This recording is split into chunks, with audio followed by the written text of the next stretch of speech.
Hello and welcome to the first trading day of this week right here in Lagos, Nigeria. Here's what's coming up on the show. We analyze Nigeria's insurance industry as revenue in 2024 surpasses 1 trillion naira. And Kenyans react after Safaricom temporarily shuts down M-Pesa services.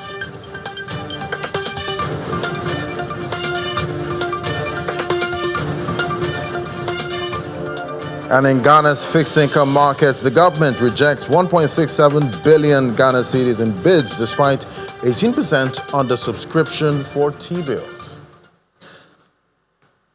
It's great to have you join us. I'm Ladi Williams. Let's get a check on the markets now, starting with metals. See, gold prices, they're steady today, underpinned by a weaker U.S. dollar and uncertainty around U.S. President Donald Trump's tariff plans. And we're seeing unchanged. There's spot gold still holding on to that $3,000 psychological level. First time we hit it ever. $3,029, 0.30% up. That's for U.S. gold futures. Spot silver, that's unchanged. They're at $33.17 per ounce. And we're seeing upward movements for platinum and palladium. Palladium, they're the biggest mover up, 0.40%, $962 per ounce. All right, to other matters now. See, the federal government has unveiled plans to regulate gold exploration in Zamfara State following significant improvement in the security situation in the state. The Minister of Solid Minerals Development, Mr. Dele Alake, made this known to journalists, says his ministry has introduced a standard operating code which is aimed at ensuring a more structured and transparent mining process. Sequel to this, Mr. Alake had mentioned that a committee was formed to draft a standard operating procedure specifically for mining operations in the state.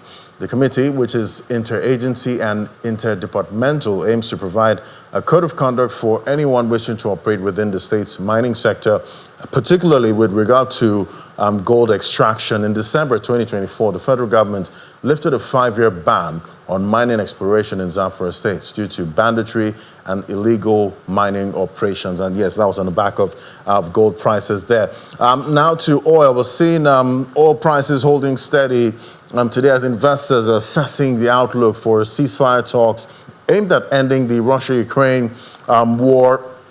0.40% up, $72.20 a barrel. That's for Brent crude. The U.S. grade, $68.36, up lesser though, about 0.10%. Both benchmarks settled higher on Friday and recorded a second consecutive weekly gain as fresh U.S. sanctions on Iran and the latest output plan from the OPEC Plus producer group raised expectations of tighter supply. We know how that impacts the oil market.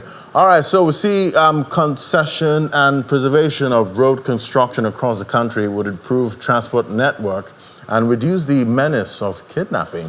And this is according to renowned economist and CEO of financial derivatives company, Mr. Bismarck Rouhani, who was speaking on Business Morning program earlier today while commending the federal government's recent flag off of the 125-kilometer Benin-Asaba superhighway project, which will be fully financed under a public-private partnership model. Mr. Rouhani also pointed some benefits that would be derived from good road maintenance. Take a listen. The Highway Development Management and Development Initiative is not what the government is spending on development of roads, but how the government is getting out of the way so the private sector can put money into it. So what you saw yesterday wasn't government investing, it was government facilitating and getting out of the way so that the private sector can put money into the roads. And you see the result. It is a phenomenal difference. But what are the gains of this? One, the government probably spends, I don't know how many trillion naira a year doing maintenance of roads. First of all, the maintenance is poor. Secondly, it doesn't even happen. Thirdly, it's a leakage. And every time they're doing maintenance, they block the road, right? And then it creates traffic delays and jams. It's a major disaster. But now, when you now concession the road to somebody and he spends this maybe 100 or 200 billion naira and guards it with drone technology, right, with central reservation and high barriers, only 3 or 4 outlets into the way they get out of the way, it means that one, you cannot even kidnap, right? You cannot, and the speed at which they're going, quite frankly, is much more efficient than the other. I would say Nigeria's insurance industry has reached a significant milestone with revenue surpassing 1 trillion naira for the first time in 2024. According to latest report by Gusto & Co., the sector's growth was fueled by aggressive marketing premium adjustments due to inflation and a 40.9% naira depreciation. Well, to help us expand more on this, right now we have joining us via Zoom, Mr. Yokle Olubumi is a head financial institution ratings at Augusto & Co. It's great to have you on the show. Happy New Week. Good afternoon, Ladi.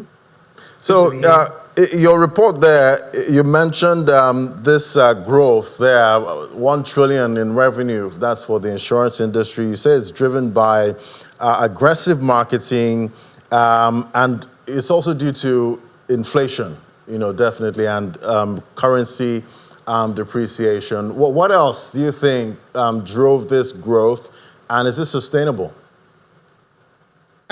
Yes, to a large extent, because first of all, you need to realize that the insurance industry products are IT cyclical, meaning that when you are having an economic downturn, that is actually when you need insurance. That's when you should be aggressive for you to even be getting insurance policies.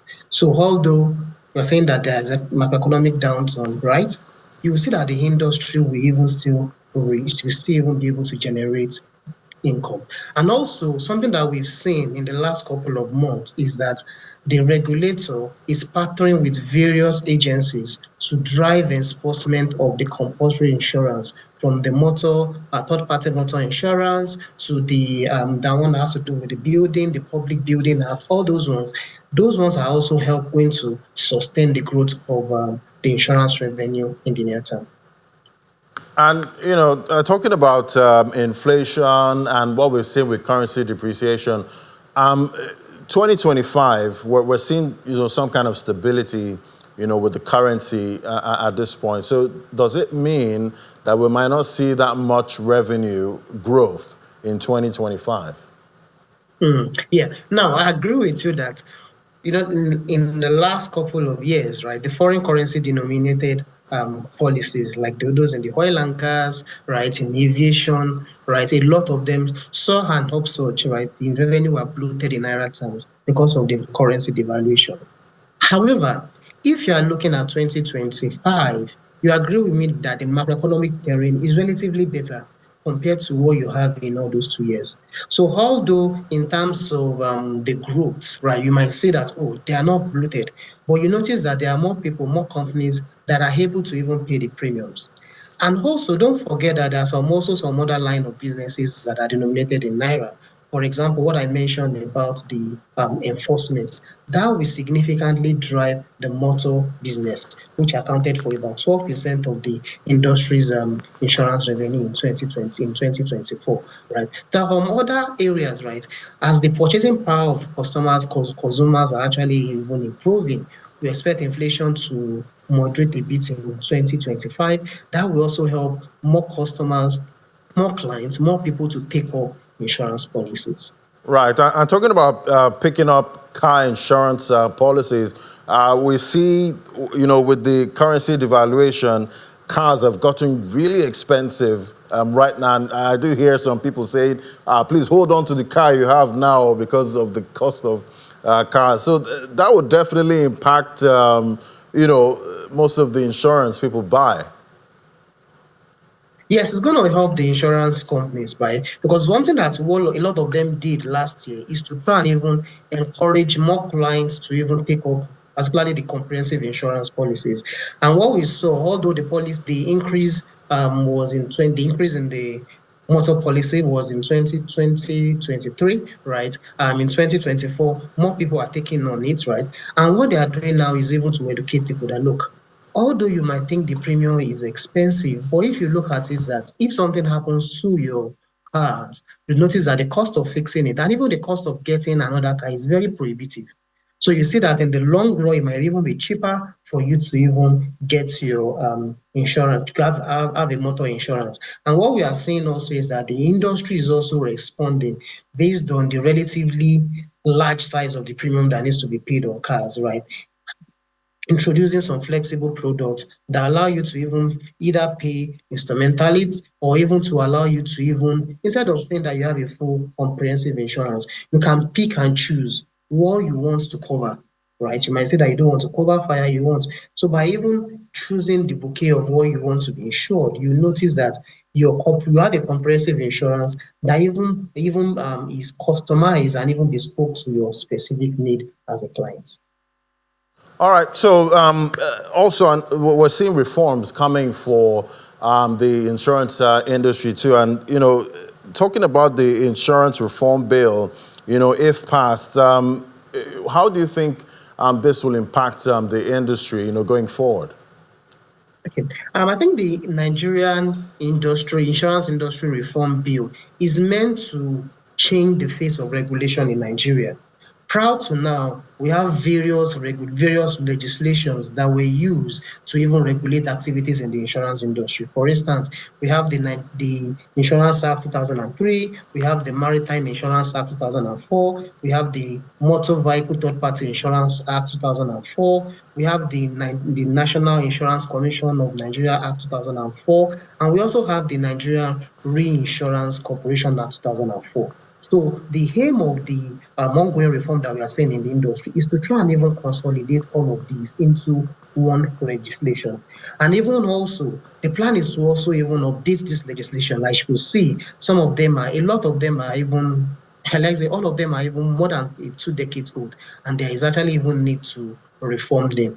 I think the legislation is also aims to empower and strengthen RICON in overseeing that industry, right? In terms of stating clearly the power of Nikon to cancel the license of insurers, the conditions under which that cancellation can be done, and also reviewing upward the penalties of defaulting insurance. And of course, definitely, what we've seen also is that that act is going to revolutionize the capitalization. And now we go about the capitalization of insurance companies. And do you think the reforms, if passed, do you think they'll make regulations stricter for that industry? I think we need to be careful how do we use the word stricter, right? What we see is that, because for instance, now let me give you an example. I think a few years ago, Nikon withdrew the operating license of an insurance company and it took Nikon to court. Apparently, they actually won that particular case, right? So because there was some lacuna in the existing legislation. So what we have now is empowering Nikon to be able to do what they are meant to do.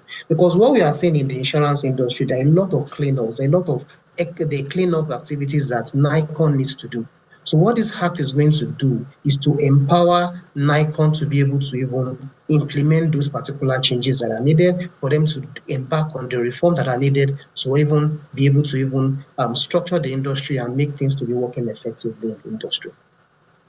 All right, you did mention recapitalization. That's expected to bring in about 600 billion naira. How do you think this will reshape, competition and underwriting capacity in the sector?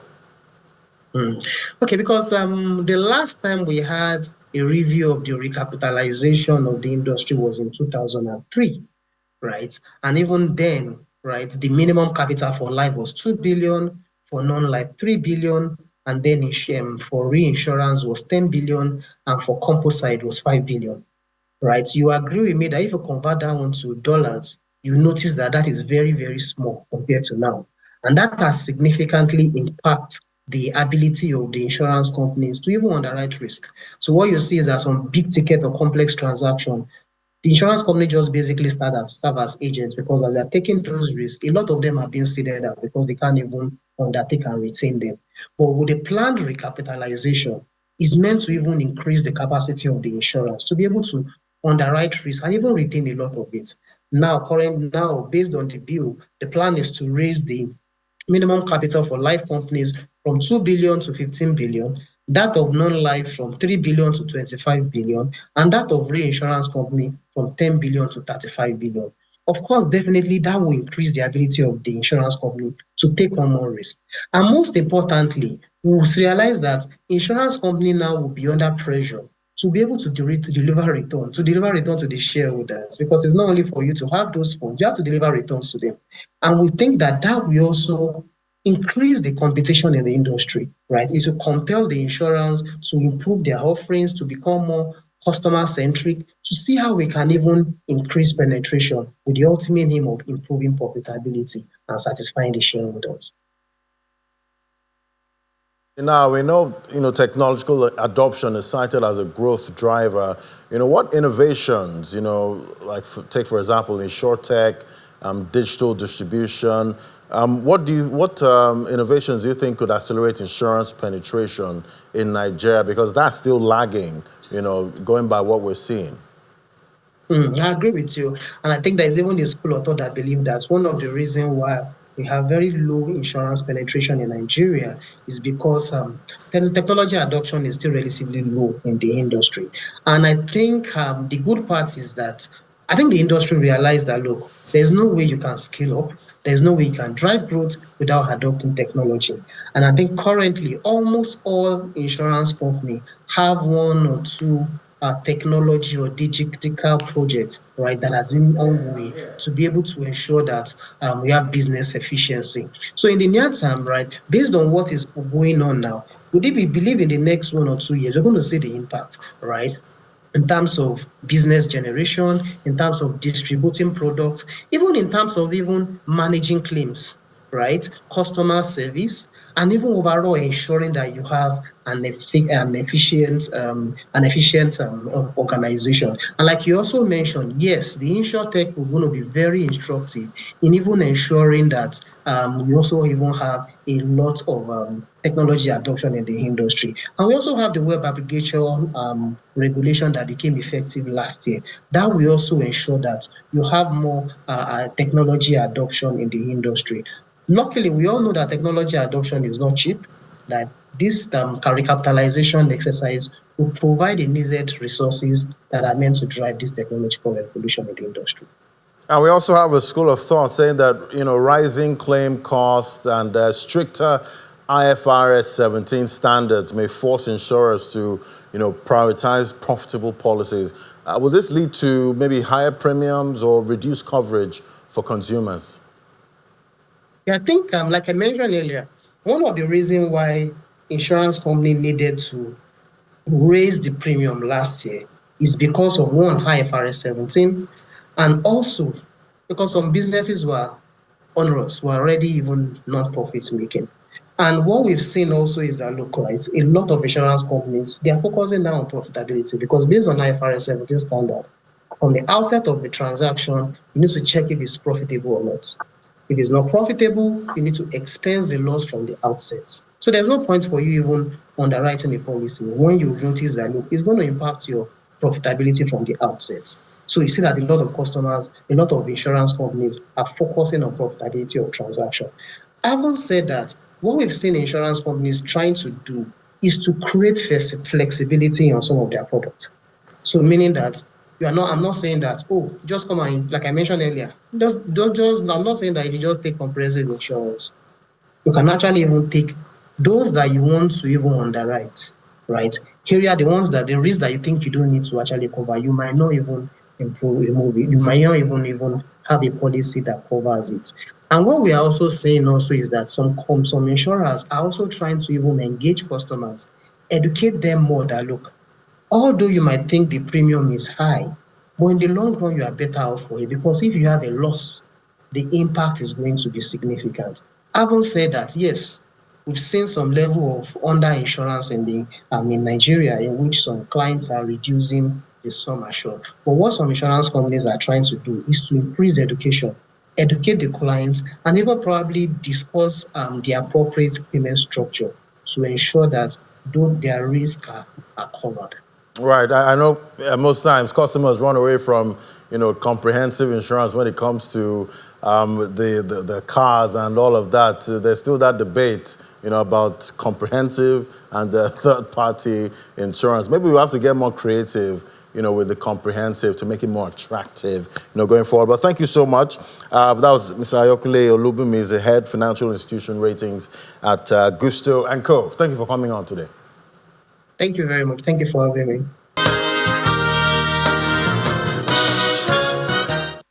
All right, let's head straight to the markets now. We have Nete Edet with all the details there for what's playing out with the local bourse and most of the international markets that we track right there. Anete, it's the final trading week of March. So if you've not made all that profit that you wanted to make in the month of March, you have this final window.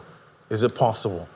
Well, Ladi, it's not just the final week of March, it's also the final week into what you call the first quarter is ending. Quarter. And Wow. 2025, So I just can't believe it. It was just yesterday we said Happy New Year. Happy New Year. I remember. Right? Yeah. And now Q1 is gone. Q1 is Now gone. we're going into Q2. Exactly. Incredible. But that's in terms of the financial week. Right. Because Monday, you still have Monday being the last day of the last final March. trading Yes. day. But in terms, and that, of course, next week is going to be a public holiday. Public But, holiday. So far, there's no trading, definitely for So that day. means that if you miss your lock in the first quarter, you miss your lock in the month of March, which in terms of the equities market, it has been down by about 2.7% in the red. So that Almost means 3%, better luck incredible. next time. Better luck. That's better luck starting from April, which I think I'll need to consult my crystal ball to see how what color or how that will turn out for investors. Right. Okay. All right, so now let's take a look at the market at intraday. Of course, the market is still trying to pick up the bones from last week's downturn at the market, which the market has recorded a fourth consecutive week of drop. That's for the NGX there.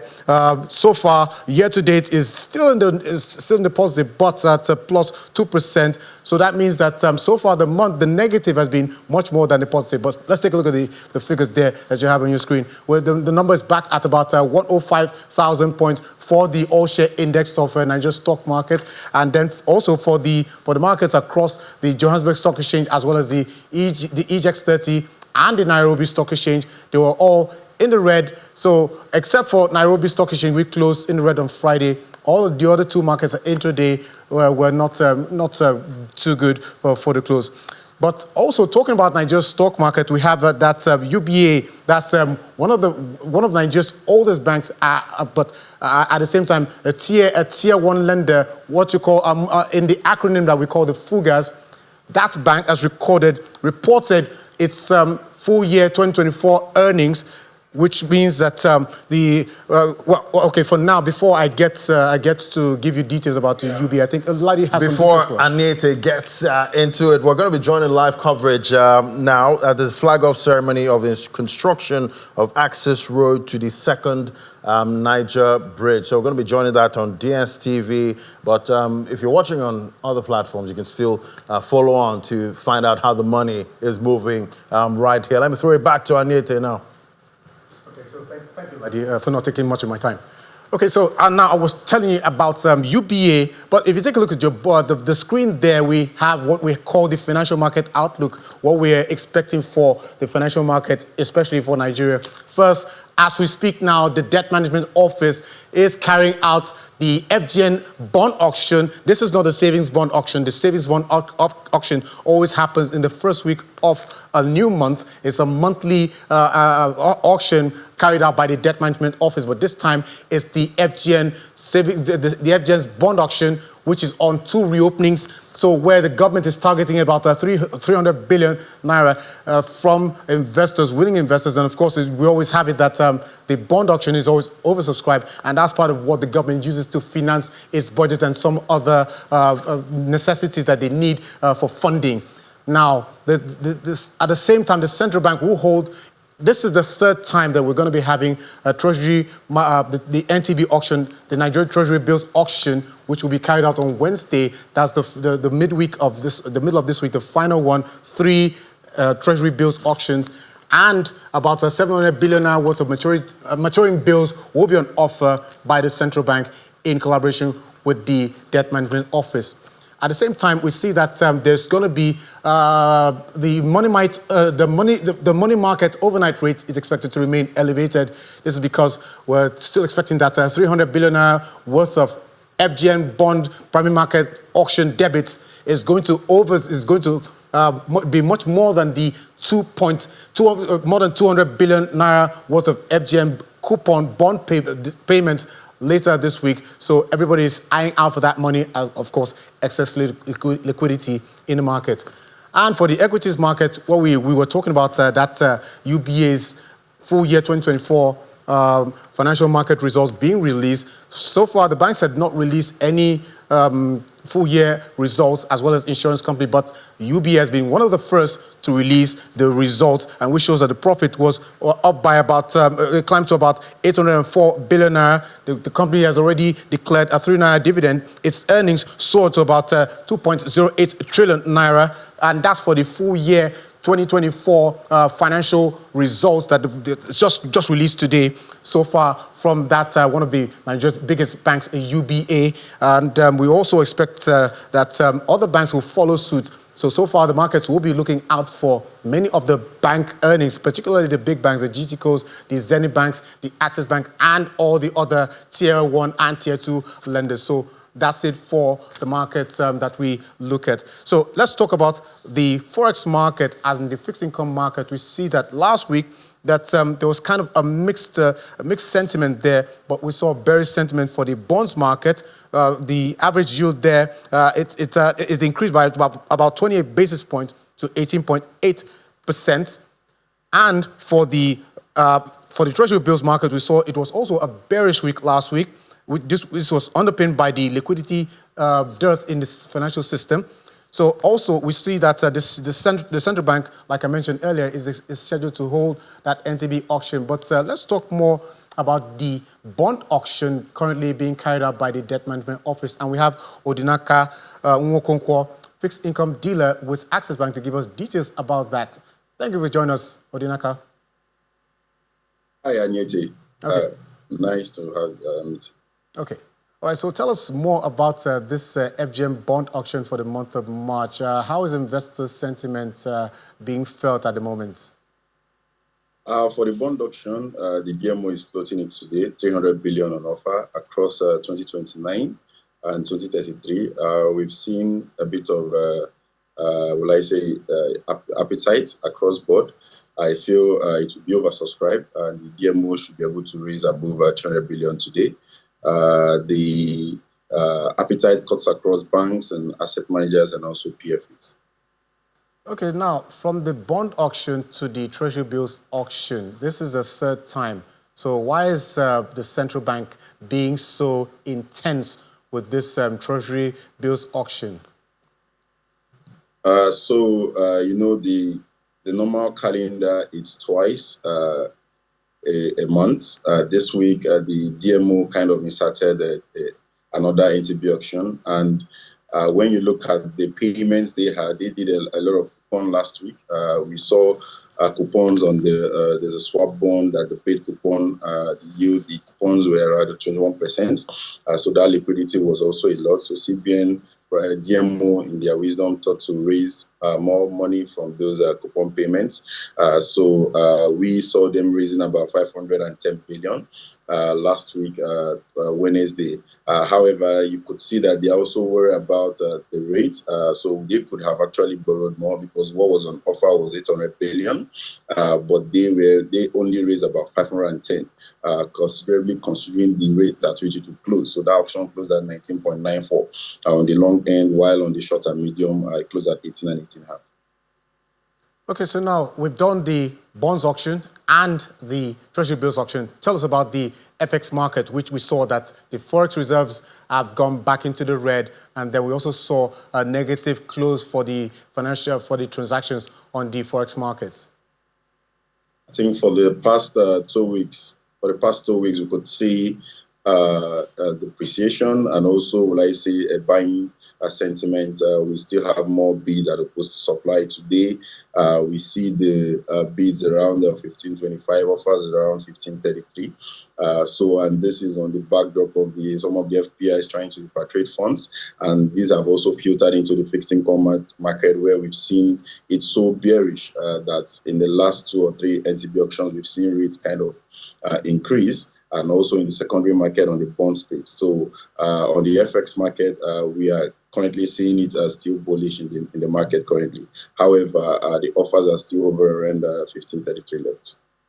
Okay, so now it's the final week of March. So what are your expectations for the rest of the week as you bankers and other investors go on a holiday next week? For the week, I feel the bond market, the bond market will still hover around the 20% levels. For the FX market, we're still going to hover around this 1540, 1530 to 1550 levels. We're not seeing anything ballooning above that.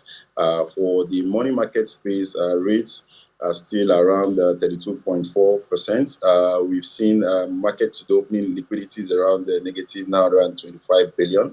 If you recall, on Friday, it was around 1.9 trillion.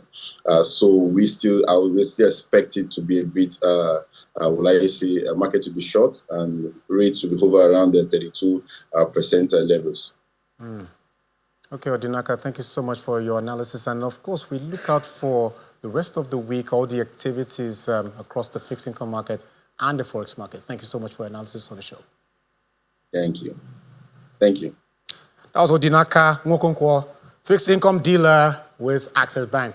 Okay, let's talk about the Middle Eastern market. Well, we were talking about Nigeria's stock market, but I think that's a little bit of fast fingers from our technical end there. Now, take a look at the Dubai and the Abu Dhabi. These are the only two that have been positive at intraday for the markets that we track on the Middle East. And this is coming in the midst of reports that Middle East the markets there, they outperformed their global average by due to a number of 475 deals being carried out, and AI, renewables, and infrastructure sector were the major reasons why this market had outperformed many of its global peers on the average. And at the same time, we see that the Dubai real estate sector saw about $4.7 billion worth of transactions and 3,886 sales just last week. So we see an impressive performance across this market here. Now let's look at the other sides of the market in the Middle East. We see that the Tadawul has gone back into the green,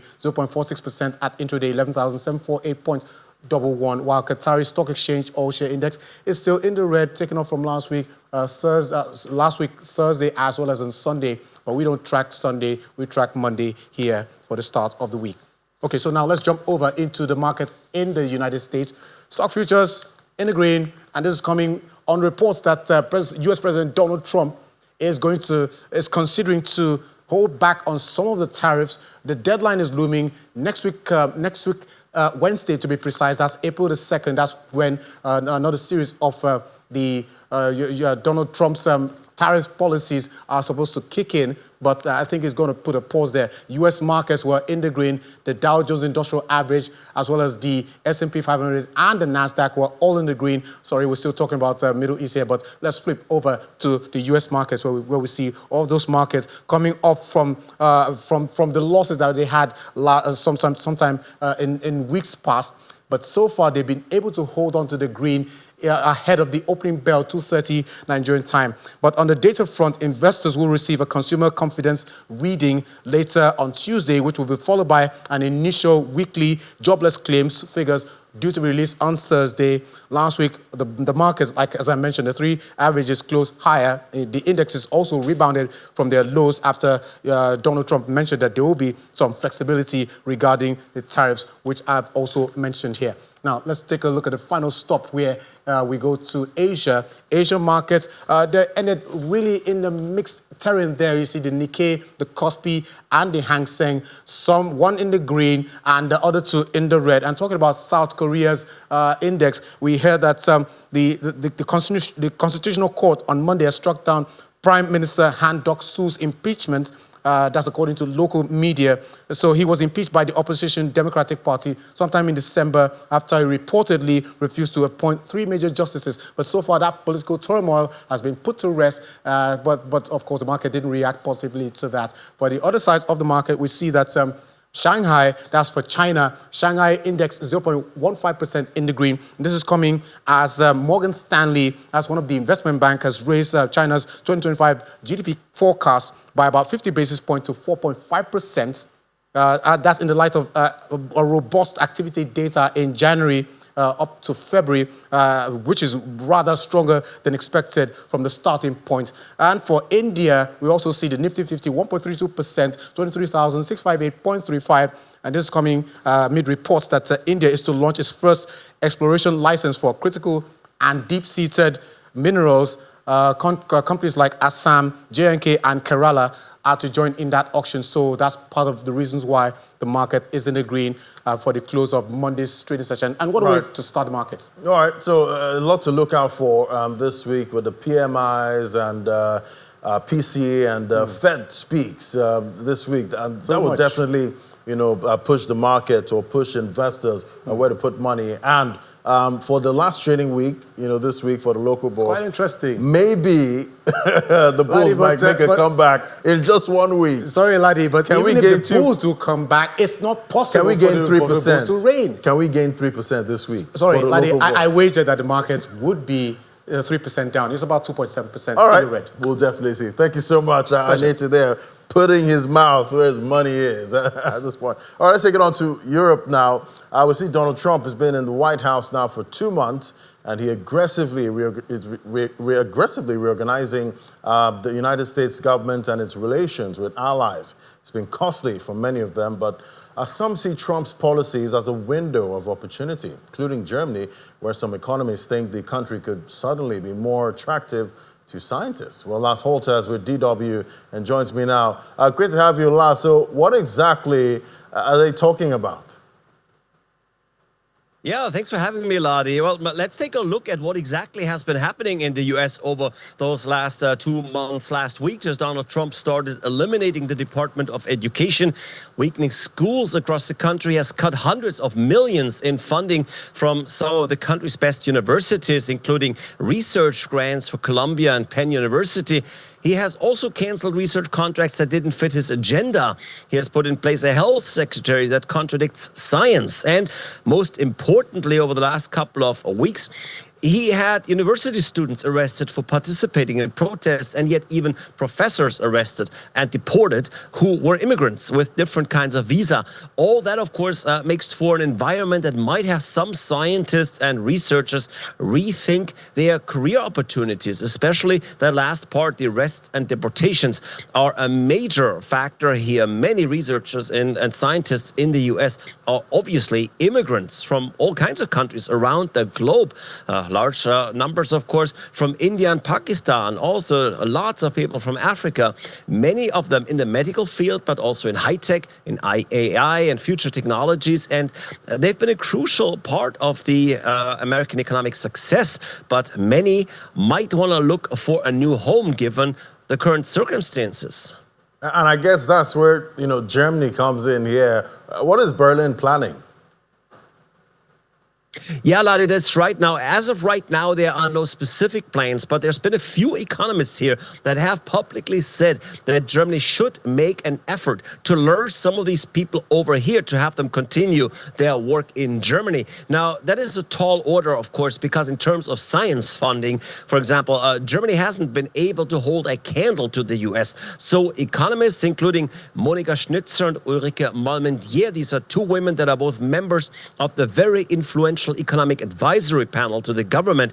They are saying, let's invest massively in our science and research sector. Let's make it so attractive that leading experts want to come here to work.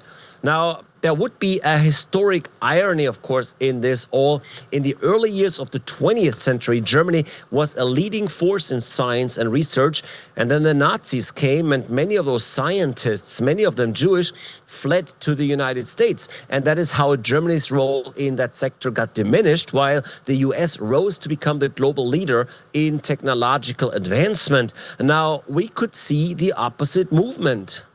No, that's quite interesting. But how attractive is Germany these days for, experts in science and technology?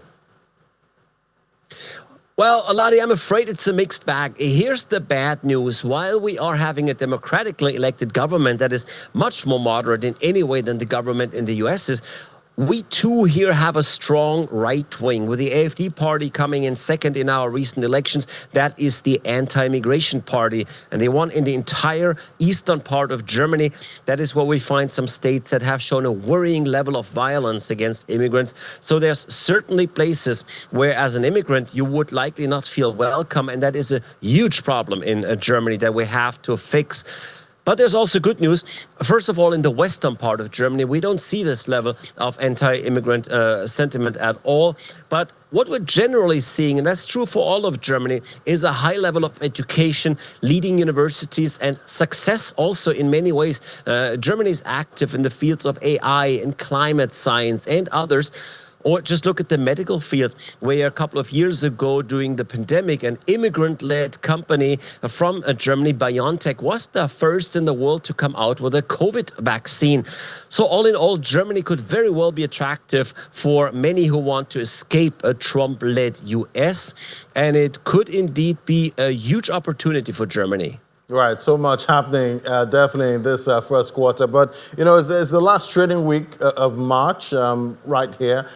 Talk to me about how investors are starting off.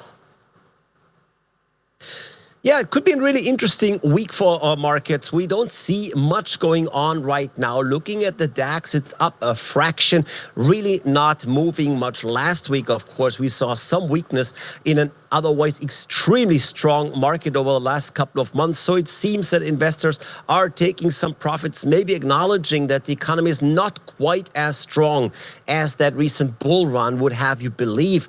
So we'll have to really see where this is going now. We got some fresh purchase manager index numbers today, with the index being above 50, showing growth for the third month in a row. So that is some good news. Also, there is talk about U.S. tariffs on the EU might not come as fast as we thought or as hard as we feared. So more Trump-related back and forth here. Anyway, right now, as I said, the DAX is slightly up. Not too much data is expected for the remainder of the day. All right, thank you so much, Lars, for giving us the updates of what's playing out in Europe. Thank you. Yeah, thank you, Ladi. All right, let's get to other stories now. Seeing the latest Treasury bill auction on March 21st, 2025. Interest rates continue their downward trend despite an 18.68% under subscription. And that's in Ghana. See, the government rejected about 1.67 billion Ghana cedis in bids, signaling its determination to lower borrowing costs. The auction attracted about 4.99 billion Ghana cedis in total bids, falling short of the 6.14 billion Ghana cedi target by about 1.15 billion. And on Monday, we see the Central Bank of Egypt holding an auction for Treasury bonds worth about 15 billion Egyptian pounds in collaboration with the Ministry of Finance. The auction will feature two separate offerings, one for 5 billion pounds in 2-year bonds and another for 10 billion pounds in 3-year bonds. And over to Kenya now. See, Kenya's foreign currency reserves hit a significant milestone, reaching $10 billion. That's about 1.3 trillion Kenyan shillings as of March 2025. And that's according to the Central Bank of Kenya. This boost in reserves now provides about 5.1 months of import cover, a vital cushion that supports importers' ongoing demand for US dollars. And Safaricom PLC announced that it will be carrying out system maintenance today, 2025, during the 13-minute operation. All M-Pesa services will be temporarily affected. This news has stirred up quite a bit of conversation among Kenyans, particularly Safaricom customers.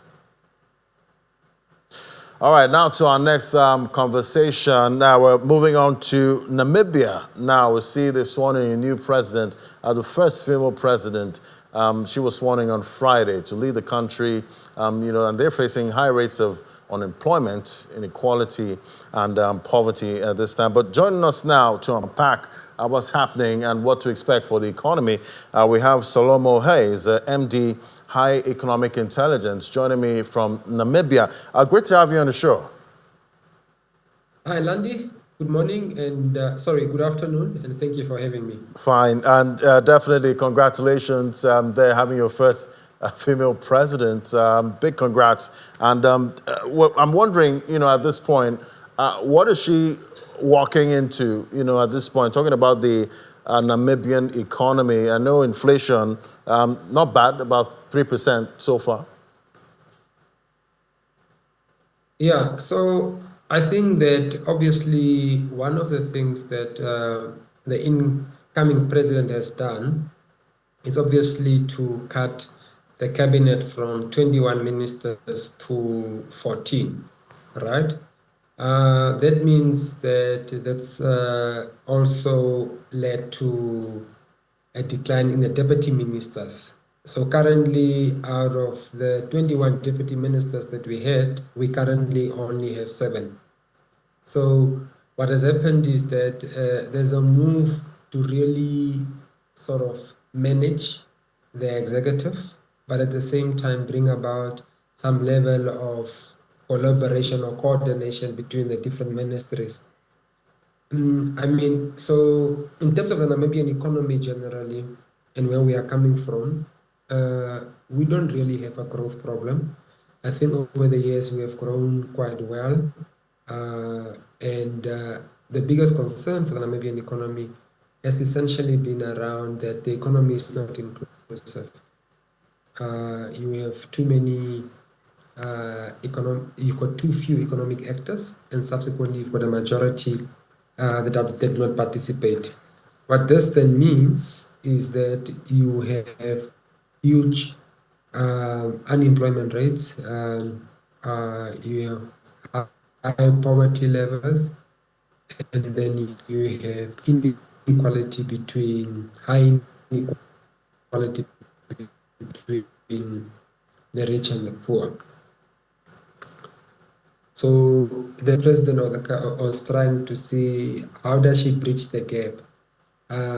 There's an implementation plan that speaks to 7 pillars, and amongst those pillars, obviously agriculture, so it's a big component thereof. And as part of perhaps being a labor-intensive sector, there's a move then to deal with the unemployment rate in that context. Now, there's been huge public investment historically in agriculture, and there has not really been a return on those investments. So perhaps this being an area of focus for the new administration, there would then be a demand, or rather building on from the public investment that flowed towards the agri sector previously. Okay. Right, and sorry to cut you there. Looking at the Namibian dollar at this point, did we see an appreciation of any kind on the back of her, presidency, emerging as president, and how's the currency been so far? Well, so the Namibian currency is essentially linked to the rand, right? To the extent that we are pegged 1-to-1 to the South African rand. There has been no movement in respect of the announcement of a new president, and there's also been no movement in respect of a market sentiment response in relation to a currency appreciation or depreciation as a consequence of the new administration that has come in. So it's very much stable in that respect. I think if the question is how has the market received the new administration, I think a lot of the detail is still coming. I've spoken about the emergence of or the convergence of different ministries, and that would mean that there's still going to be some level of alignment between the different SOEs, the state-owned enterprises, in terms of their reporting lines and mandates.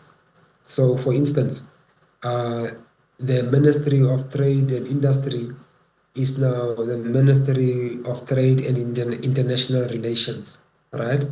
The industry part has moved to the Ministry of Mines and Energy.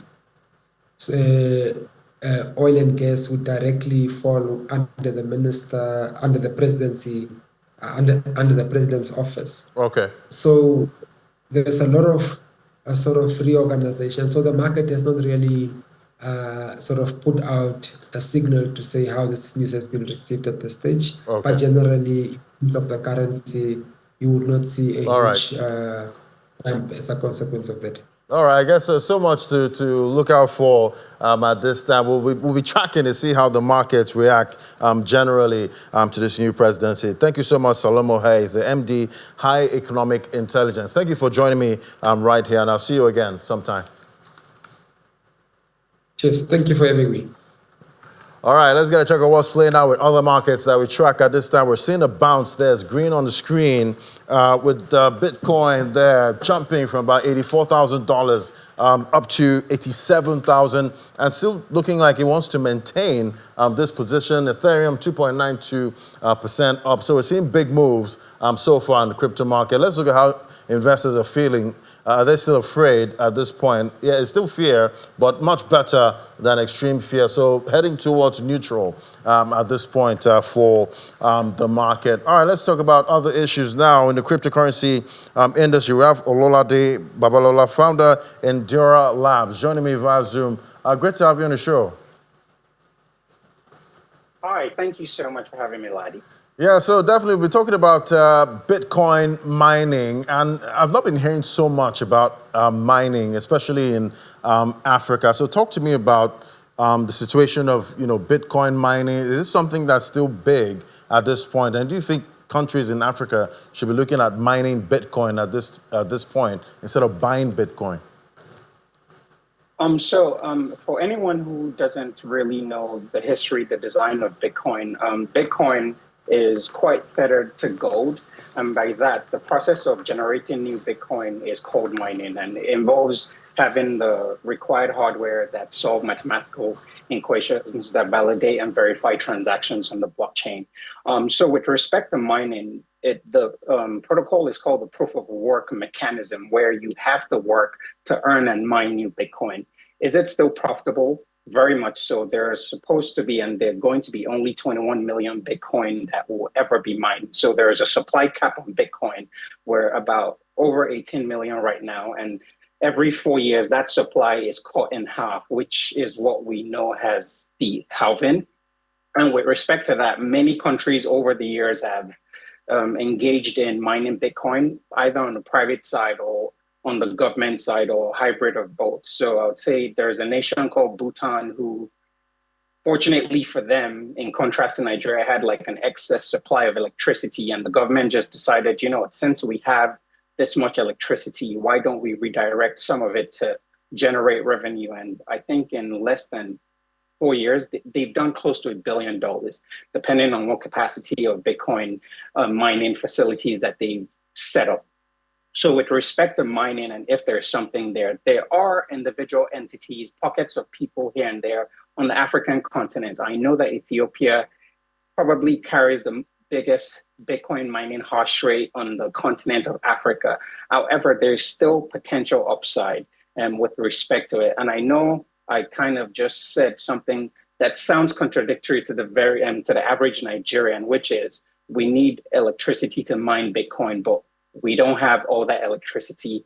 However, sometimes we know the saying that necessity is the mother of invention. And if this can generate upsides of high margins of revenue, why can't we just start to think about ways to go about it? About 4 years ago, there was a report that said that there was about over 6 billion cubic tons of flared gas wasted. And I think at the time it was valued at over $700 million. Over the years, I know some companies have started redirecting that wasted flared gas into energy. So a lot of times Bitcoin mining companies innovate around renewable energy. And I think Nigeria has a massive opportunity here if it was something that we could take seriously. Right. But is Bitcoin mining, is it still profitable? At this point, how many Bitcoins can you really mine, in say a year? Your chart just showed that we're currently at about, $87,000. And if I'm correct, depending on the size of the facility that an entity or a country can set up, we would be doing close to $1 billion or over $1 billion if we invest right and we approach it right with the right setups and just following the right frameworks. All right, we'll definitely wait and see, how Africa goes about mining, some of these Bitcoins, because we hear countries are buying Bitcoins now. Why not just mine it, at this point? Thank you so much, Ololade Babalola, the founder and Diora Labs. Thank you for coming on today. Thanks a lot for having me. All right, that's it today. That's for the first trading day of this week, and we're seeing the markets now giving us some kind of bounce with Bitcoin also looking good, to start this last trading week of March. We'll definitely give you updates on what's playing out for tomorrow and how the PMIs and all the data coming out impacts investor sentiment. Thank you for watching. I'm Lade Williams from me and the team right here at Channels HQ. It's bye for now.